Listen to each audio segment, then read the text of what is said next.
devinette, qui est tellement pressé pour se battre qu'il court vers l'octogone et juste avant le combat il te regarde comme ça, puis il soulève ses adversaires. Au sens propre du terme, Khamzat Chimaev. On le voyait comme quelqu'un qui pouvait être champion dans 3 catégories parce qu'on entendait des bruits de couloir qui disaient qu'il frappait des light heavyweight en entraînement. Et sérieux, tout le monde avait peur de lui, même les gens de l'UFC avaient peur de lui. Je me rappelle la première fois que je l'ai vu se battre, j'ai vu le visage de son adversaire, je savais que lui-même il n'y croyait pas. Résultat, voilà. Il était invaincu, il se battait très souvent, il finissait ses adversaires très rapidement avec une facilité.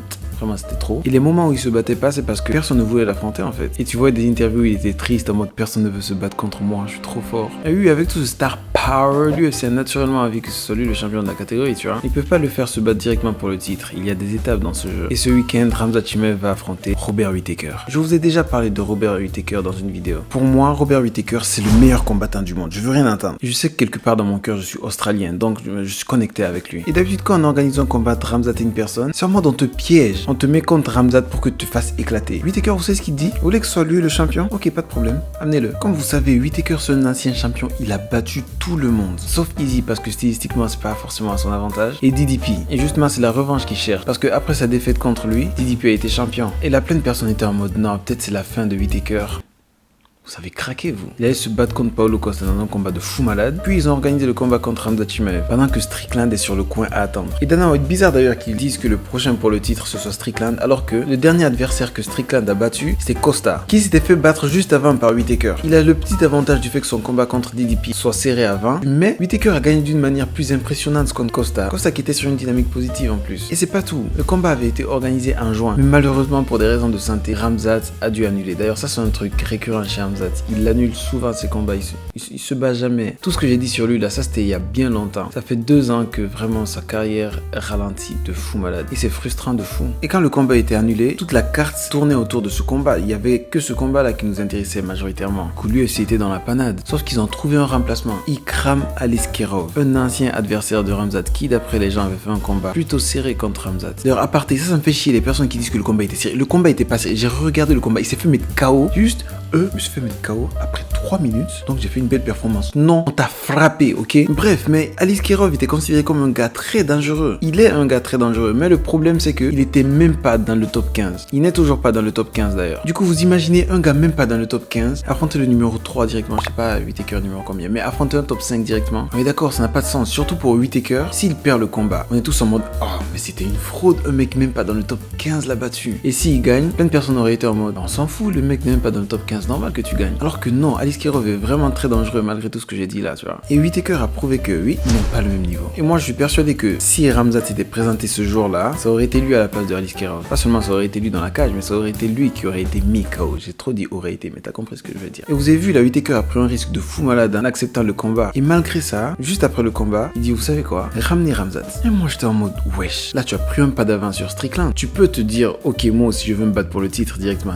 Non, lui il veut frapper Khamzat. Il a envie de frapper Khamzat pour montrer à tout le monde que c'est lui le meilleur. Parce que dans sa tête, vous savez ce qu'il se dit? Si je suis champion, c'est que je suis le meilleur. Et pour prouver à tout le monde que je suis le meilleur, je vais frapper tout le monde. Alors que l'UFC lui était redevable, mais il s'en fout. C'est un champion comme ça qu'on veut, pas un John Jones qui cherche à se battre contre un vieux. John Jones, la vidéo sur toi va être salée. Et un truc avec Khamzat, je vous ai dit qu'il roulait sur tout le monde, hein. Mais est-ce que vous savez qu'il ne roule que sur des no-name? J'abuse avec le fait de dire no-name. Mais dès qu'il affronte un gars relevant, il galère. Surtout à partir du 2e round. Parce que le premier round, Khamzat Chimaev, c'est une dinguerie. Regardez ce qu'il faisait à Kamaru Usman, regardez ce qu'il a fait à Gilbert Burns. Mais le problème c'est que après le premier round, le combat est serré de fou. Du coup on se dit oui quand même, le combat est serré de fou avec des gens de ce niveau. Mais là on parle de la catégorie en dessous. Il s'est quand même fait mettre knockdown par Gilbert Burns. Du coup tu te dis qu'est-ce que Whittaker va faire à ce gars-là? Et contre Usman, certes il a gagné le combat, mais c'était vraiment serré. Et plus le combat avançait, plus Usman prenait de l'avance. Parce qu'un autre des avantages de Khamzat dans la catégorie en dessous, c'était sa physicalité, le fait qu'il dépassait tout le monde physiquement et qu'il était bien plus fort que les autres. Mais là, en montant de catégorie, est-ce que ce serait le cas?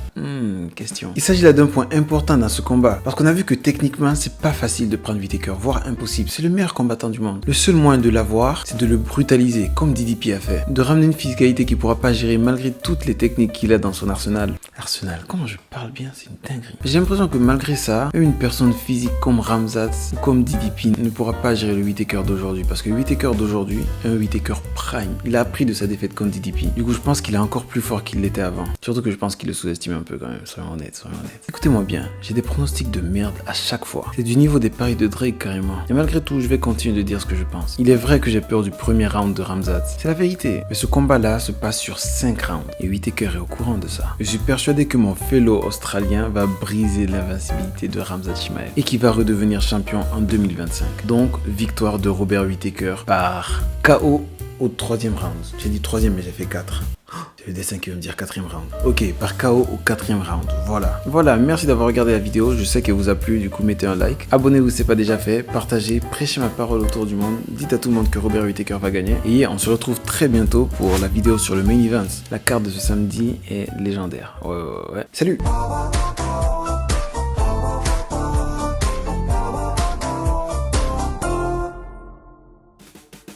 En parlant de la carte de ce week-end, faut qu'on parle de quelque chose. Ankalaev, c'est une dinguerie. Ankalaev, le gars le plus méritant de la catégorie light heavyweight, va se battre contre Rakic, qui a perdu son dernier combat contre Prohaska. Alors qu'il y a 3 semaines, il y a Alex Pereira qui se battait contre Khalil Rountree, qui est classé numéro 8. C'est pas une dinguerie? En vrai, Dana White était en mode oui, mais tout le monde était occupé dans la catégorie, donc on a dû aller chercher le numéro 8 de la catégorie. Pour moi, ça aurait fait du sens si vous annuliez le combat de Ankalaev et que vous le mettiez contre Alex Pereira en vrai de vrai. Parce que ça n'a aucun sens. Yo, imaginez, il perd là. Le seum de fou malade. Pour lui, parce que pour moi, ça va juste me faire rigoler en vérité. Je suis pas fan de Ankalaev. Mais quand même, il mérite. Non, il mérite. Du coup, ouais, je parie sur Ankalaev aussi dans ce combat. Et que le prochain combat, ce sera contre Alex Pereira. Voilà, je sais même pas si vous êtes encore là dans la vidéo, mais voilà quoi.